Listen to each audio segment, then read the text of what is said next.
కడప జిల్లా ఒంటిమిట్ట క్షేత్రంలో జరుగుతున్న శ్రీరామనవమి బ్రహ్మోత్సవాలలో భాగంగా ఏప్రిల్ నెల 1వ తేదీ బుధవారం సాయంత్రం 6:30 నుండి రాత్రి 8:30 వరకు జరగనున్న శ్రీ సీతారామస్వామివార్ల కళ్యాణ మహోత్సవంపై ఆకాశవాణి కడప కేంద్రం ప్రత్యక్ష వ్యాఖ్యానం అందిస్తుంది.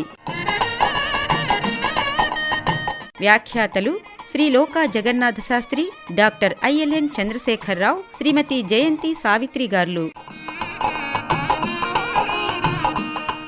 తప్పక వినండి. కడప జిల్లా ఒంటిమిట్ట శ్రీ కోదండరామస్వామి క్షేత్రంలో జరగనున్న శ్రీ సీతారామస్వామి వార్ల కళ్యాణ మహోత్సవంపై ప్రత్యక్ష వ్యాఖ్యానం ఏప్రిల్ నెల 1వ తేదీ సాయంత్రం 6:30 నుండి రాత్రి 8:30 వరకు.